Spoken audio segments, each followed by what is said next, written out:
జరగబోతుంది. ఎవరైనా ఇంట్రెస్ట్ ఉన్న వాళ్ళు నేమ్స్ ఇవ్వండి. Thank you. అన్న తమ్ముడు, అన్న అందరూ ఆర్వైఎస్ అంటున్నారు అన్న. ఆర్వైఎస్ అంటే ఏంటన్నా? తమ్ముడు, ఆర్ఓఎస్ అంటేరా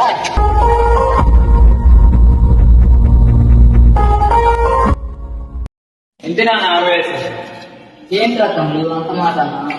అప్పుడే అయిపోయింది అనుకోవచ్చు, ఇప్పుడే మొదలైంది. Flash mob, dance, dance, road show, speeches, drawing, cultural activities. అబ్బా, ఇలా అనుకుంటే ఎన్నో ఉన్నాయి ఆర్వైఎస్ ప్రోగ్రామ్. చదువు నేర్పించేది కాదురా కాలేజ్ అంటే, చదువుతో పాటు స్కిల్స్ నేర్పించేదిరా కాలేజ్ అంటే. అదే మన ఎంవిఆర్ కాలేజ్.